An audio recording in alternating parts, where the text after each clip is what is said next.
प्रश्न आया तो ये सृष्टि कैसे बनी, है ना भाई। तो कहते हैं कि वो जो निर्गुण परम ब्रह्म परमात्मा है, उन्होंने जब अपने साकार होने की आकांक्षा उनके मन में जागी या उन्होंने साकार होने का निर्णय लिया, तब आपने ही महत्व तत्व में विकार उत्पन्न किया। देखो सृष्टि कैसे बनी। मकड़ी देखे हो, मकड़ी है ना, मकड़ी को जाला बनते हुए नहीं देखा, मकड़ी का बनाया जाला देखे हो। अच्छा, वो जाला रहता है, अब कुछ समय बाद वो जाला गायब भी हो जाता है। अगर आप नहीं भी हटाओगे तो मकड़ी के अंदर इतनी क्षमता है कि वो जितना लार या लार्वा निकाल करके क्या करती है, जाल बुनती है, वो सारी के सारा लार्वा वो वापस अपना खींच लेती है। ये गुण है मकड़ी में, है ना। तो एक छोटा सा उदाहरण है किसका, सृष्टि वर्णन का। वैसे ही परमात्मा इस संपूर्ण जगत को बनाते हैं और पश्चात क्या करते हैं, उसको वापस अपने में ही समाहित कर लेते हैं। अच्छा, दूसरी बात, सृष्टि वर्णन काफी कठिन है, लेकिन एक सरल उदाहरण से इसको समझा जा सकता है ना भाई। देखो, सृष्टि वर्णन को यदि आपको समझना है तो मैं लौकिक उदाहरण देकर के आपको समझाने का प्रयास कर रहा हूं। ये केवल उदाहरण है, सृष्टि वर्णन मत समझ जाना इसको, इस आधार पर आपको समझना है। अच्छा, दूध क्या है, गौ माता है ब्रह्म, ठीक। गौ माता क्या है, ब्रह्म। उनका जब दोहन किए तो क्या मिला आपको, दूध। अच्छा, ठीक, मंथन हुआ ना। अब उस दूध में विकार उत्पन्न हुआ, विकार उत्पन्न हुआ तो दूध से आपको क्या मिला, दही। क्या बन गया वो, दही, ठीक है। अच्छा, उस दही में विकार उत्पन्न जब आप करोगे मंथन करके तो फिर आपको क्या मिलेगा, अच्छा, पनीर। पनीर, अरे मतलब कैसे क्या घी बन जाएगा बेटा, छेना। छेना मतलब छेना तो दूध के फटते ही मिल जाता है। एक लाइन पीछे चल रही है थोड़ा। दही का मंथन करने से मिलेगा आपको छाछ और मक्खन। क्या मिलेगा, छाछ और मक्खन। छाछ और मक्खन, ठीक है। अब उसके बाद पनीर ही तो है। उस मक्खन को जब आंच में आप तपाओगे तो क्या बनेगा, घी। घी, है ना। ठीक उसी प्रकार से ये सृष्टि निर्मित हुई है। एक तत्व आया, उस तत्व में विकार उत्पन्न हुआ, उसके दो भाग हुए। उन दो तत्वों में विकार आया तो उसके चार भाग हुए। उन चार तत्वों में विकार आया तो 8 भाग हुए। इस प्रकार से संपूर्ण सृष्टि निर्मित हो गई। अच्छा, विराट पुरुष की चर्चा श्रीमद् भागवत जी में आई है, तो विराट पुरुष की चर्चा अपन गीता के दिन करेंगे। किस दिन, गीता के दिन विराट पुरुष की चर्चा होनी है। अच्छा, इसके बाद 24 अवतारों की कथा आती है। श्रीमद् भागवत जी में कितने अवतारों की कथा है, बोलो, कितने अवतार है भगवान के, 24 बोल रहे हैं, 24। और लेकिन श्रीमद् भागवत जी में केवल 22 अवतारों की कथा है, ठीक है। आइए सारगर्भित रूप से मैं उनके नाम पढ़ देता हूं आपके सामने, उन अवतारों पर चर्चा करते हैं। प्रेम से बोले वृंदावन बिहारी लाल की जय, प्रेम से बोले भक्तवत्सल भगवान की जय। अच्छा,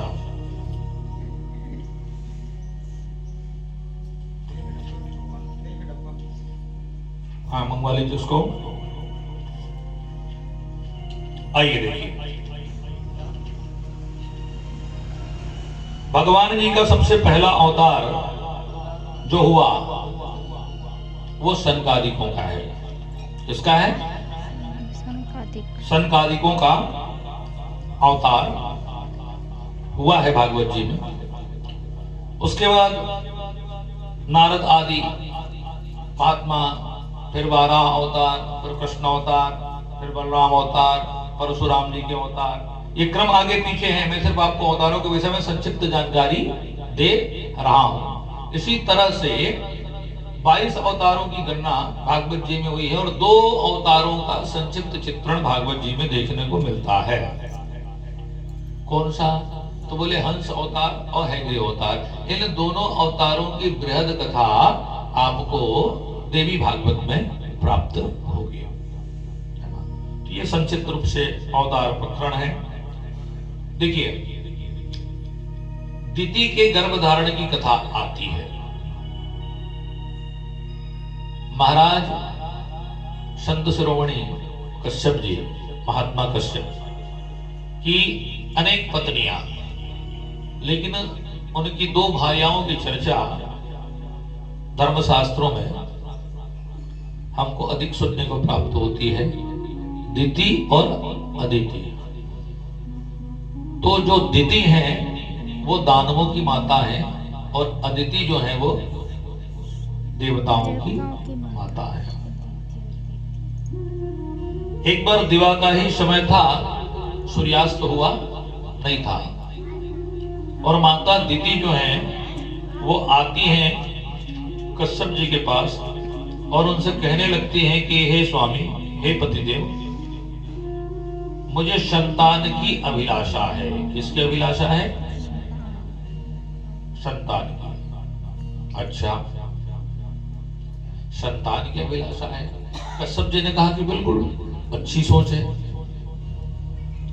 बिल्कुल चाहिए। स्त्री का अस्तित्व ही पूर्ण होता है जब वो मातृत्व सुख को प्राप्त करती है, इसलिए आपका कथन बिल्कुल सत्य है। अच्छा, फिर क्या कहा? फिर कहने लगी कि मुझे अभी संतान सुख की अनुभूति कराए, अभी गर्भाधान करना है। कश्यप जी ने कहा कि देखो दिति देवी, तुम्हारी मनोकामना न्याय संगत है, धर्म संगत है, लेकिन संतान उत्पत्ति के लिए प्रथम प्रयास का जो समय तुमने चयन किया वह समय अनुचित है। यह समय गर्भाधान के लिए नहीं है। ठीक, हमने आपसे कल ही कहा था, एक बहुत बड़ा विज्ञान है हमारे धर्मशास्त्रों में जिससे हम सब लोग विमुख होते जा रहे हैं कि गर्भाधान क्या है कोई जानता ही नहीं। आजकल का जो दाम्पत्य है वो केवल शारीरिक सुख और काम क्रीड़ा तक ही सीमित होकर के रह गए, लेकिन यदि आप धर्मशास्त्रों का अध्ययन करेंगे तो आपको ज्ञात होगा कि उत्कृष्ट संतान की प्राप्ति आप किस प्रकार से कर सकते हैं। देखिए, यहां पर माता दिति जो है, इन्होंने अनाधिकारिक चेष्टा की और कश्यप जी के कई बार समझाने पर, अनेकानेक बार समझाने पर भी आपने उनकी बात नहीं मानी। विवश होकर के कश्यप जी ने गर्भाधान किया और पश्चात जब माता दिति का काम विवेक शांत हो गया तो उनको बड़ा ही पश्चाताप हुआ और कहने लगे कि स्वामी, काम की पीड़ा से ग्रसित होकर मैंने अनाधिकारिक चेष्टा की, तो कहीं इसका परिणाम विषम तो नहीं होगा? कश्यप जी ने कहा कि देखो देवी, काम एक ऐसी विषय वासना है जिससे जीतना जीव मात्र के लिए संभव नहीं है जब तक कि परमात्मा की महती कृपा उस पर ना हो जाए। क्योंकि काम तो ऐसा है जिसने एक समय के लिए भगवान शिव की भी समाधि को क्या कर दिया था? भंग कर दिया था। तो काम का वेग बड़ा प्रबल होता है। लेकिन फिर भी चलो, त्रुटि तो हो गई, अब इसकी भरपाई भी करनी है, तो सुन लो, मैं बताता हूं कि इसका परिणाम क्या होगा। तुम परिणाम जानना चाहती हो ना, तो सुनो।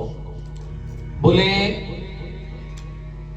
अनुचित समय में गर्भाधान करने का परिणाम यह निकलेगा कि तुम्हारे एक नहीं 2 पुत्र होंगे और दोनों ही पुत्र महादानव राक्षस होंगे। संपूर्ण चराचर उनके नाम से भयभीत रहेगा।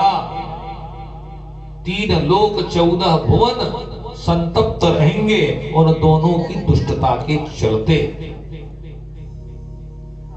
यह बात जब कश्यप जी महाराज ने कही तो माता अदिति बड़ी दुखी हुई, उनको पश्चाताप हुआ, है ना।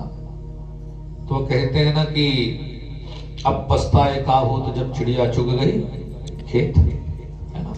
सांप के निकल जाने के बाद यदि आप लाठी लेकर के लकीर पीटोगे तो उससे कोई आशय तो सिद्ध होने वाला नहीं है, कोई लाभ होने वाला नहीं है ना भाई। यहां पर देखिए एक चीज और है, श्रीमद् भागवत जी में स्पष्ट वर्णन आता है क्या कि ब्रह्मा जी जब सृष्टि करने के लिए आगे बढ़े और वो सृष्टि करते करते करते करते गए, है ना। तो पहले उन्होंने संत महात्माओं को बनाया, सबको बनाया, ठीक। यहां पर हम चर्चा कर रहे हैं गर्भाधान की, लेकिन इसी तारतम्य में हमने आपसे कहा कि भागवत जी में एक चीज और दी गई है। तो इस कथा को आप ध्यान से सुनेंगे तो एक बात ध्यान देना, पहले के समय में चाहे स्त्री हो या पुरुष हो, पहले के समय में चाहे स्त्री हो या पुरुष हो, उनको संतान उत्पत्ति करने के लिए संग की आवश्यकता नहीं थी। ये बात ध्यान देना। पहले जितनी भी क्रियाएं संपादित होती थी वो केवल और केवल तपस्या के बल पर संपादित होती थी। स्त्री अपने आप में सक्षम थी संतान उत्पन्न करने के लिए और पुरुष भी अपने आप में सक्षम था संतान उत्पन्न करने के लिए। इसके आपको कई सारे प्रत्यक्ष उदाहरण मिल जाएंगे। एक उदाहरण में माता पार्वती का भी आपको दे सकता हूं कि गणेश जी के निर्माण में सृजन में महादेव जी का कोई हाथ नहीं है, ठीक। तो ब्रह्मा जी ने स्वयं सृष्टि की, ठीक। अच्छा, दूसरी बात, ये दिति के गर्भधारण की कथा है आपको